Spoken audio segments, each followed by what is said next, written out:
Hello bachcho, we have given a question, so let's read it and try to find its answer. So question says, a bullet of mass 0.04 kg moving with speed of 90 meter per second enters a heavy wooden block and it stops after a distance of 60 centimeter. What is the average resistance force exerted by the block on the bullet? Okay. तो हमारे पास एक bullet दे रखा है, ठीक है, जो कि एक ब्लॉक में जाके हिट कर रहा है, जिसका मास है हमारे पास, स्पीड है, और कुछ टाइम बाद वो रुक रहा है, ठीक है। तो सबसे पहले इसके की कॉन्सेप्ट की बात करें तो इसका की कॉन्सेप्ट क्या हो जाएगा? की कॉन्सेप्ट, राइट, की कॉन्सेप्ट यहाँ पर होगा रिटार्डेशन। रिटार्डेशन,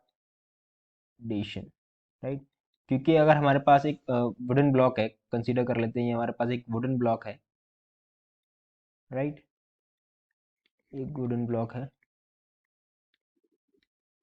और जब यहाँ से एक बुलेट आएगा हमारे पास, राइट, तो ये बुलेट यहाँ पर आके इसमें एंटर होगा, तो इसमें कुछ फ्रिक्शन लगेगा, ठीक है।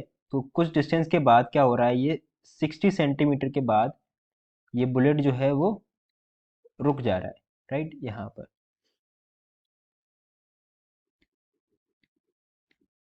राइट। तो हमें बताना है कि वो एवरेज रेजिस्टेंस फोर्स कितना होगा, ठीक है, जो ये ब्लॉक जो है, वुड का जो ब्लॉक है वो इस पर, बुलेट पर लगा रहा है, राइट। तो सबसे पहले हमें मास दे रखा है, मास दे रखा है कितना, मास इज 0.04 kg, राइट। उसके बाद स्पीड दे रखा है, इसका जो स्पीड दे रखा है वो इनिशियल स्पीड होगा, ठीक है, क्योंकि ये कुछ टाइम बाद रुक रहा है तो उसका फाइनल वेलोसिटी कितना हो जाएगा, जीरो हो जाएगा। तो initial speed is equals to the u is equals to 90 metre per second, right. Final speed कितना हो जाएगा, जीरो हो जाएगा, राइट। ओके, और डिस्टेंस, कितनी डिस्टेंस पर रुक रहा है जाके, वो हमारे पास है 60 सेंटीमीटर। तो डिस्टेंस मतलब S is equals to 60 centimetre, ठीक है। अगर इसको मीटर में कन्वर्ट करेंगे तो सिंपली हम किससे डिवाइड कर देंगे, 100 से डिवाइड कर देंगे इसको, तो 100 से डिवाइड करेंगे तो 60 डिवाइडेड बाई 100, तो हमारे पास कितना आ जाएगा, 0.6 मीटर, ठीक है, ये हमारे पास डिस्टेंस आ जाएगा। अब हम क्या यूज़ करेंगे, अब हम यूज़ करेंगे इक्वेशन ऑफ मोशन। तो according two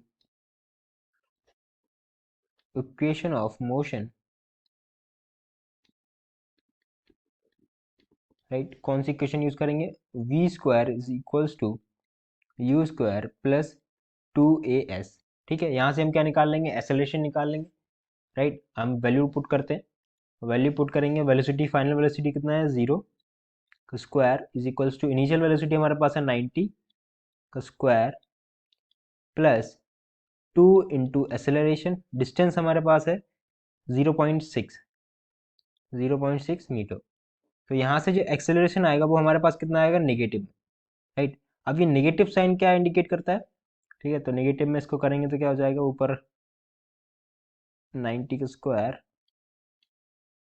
divided by 2 into 0.6, इसको सिंप्लीफाई करेंगे तो हमारे पास आएगा -6750 मीटर पर सेकेंड स्क्वायर, ठीक है। अभी जो एक्सेलरेशन आया है हमारे पास वो किस में है, निगेटिव साइन में, ठीक है। निगेटिव साइन क्या इंडिकेट करता है, negative sign indicates retardation, minus sign indicates retardation, okay, क्योंकि ये वुडन ब्लॉक में जाके हिट हो रहा है, तो इस वजह से इसमें क्या हो रहा है, रिटार्डेशन हो रहा है। अब हमें क्या निकालना है, फोर्स निकालना है, ठीक है, जो हमारा फोर्स, तो फोर्स इज इक्वल्स टू क्या होता है, mass into acceleration, mass into acceleration, right. तो यहाँ से जो फोर्स होगा वो क्या होगा, हमारा रेजिस्टिव फोर्स। तो एफ इज इक्वल्स टू, मास हमें दे रखा था, मास हमें कितना है, 0.04 kg, राइट। तो मास रखेंगे 0.04 kg इंटू एक्सेलरेशन हमारे पास कितना है, -6750, 6750 मीटर पर सेकेंड स्क्वायर। ठीक है, इसको जब सिंप्लीफाई करेंगे तो हमारे पास जो रेजिस्टिव फोर्स आ जाएगा, राइट। सो जो resistive force is equals to, ये हमारे पास आ जाएगा 270 न्यूटन, राइट। सो हमारा जो एवरेज रेजिस्टिव फोर्स क्या हो जाएगा, 270 Newton. So this is our required answer. So I hope you got the solution. Thank you.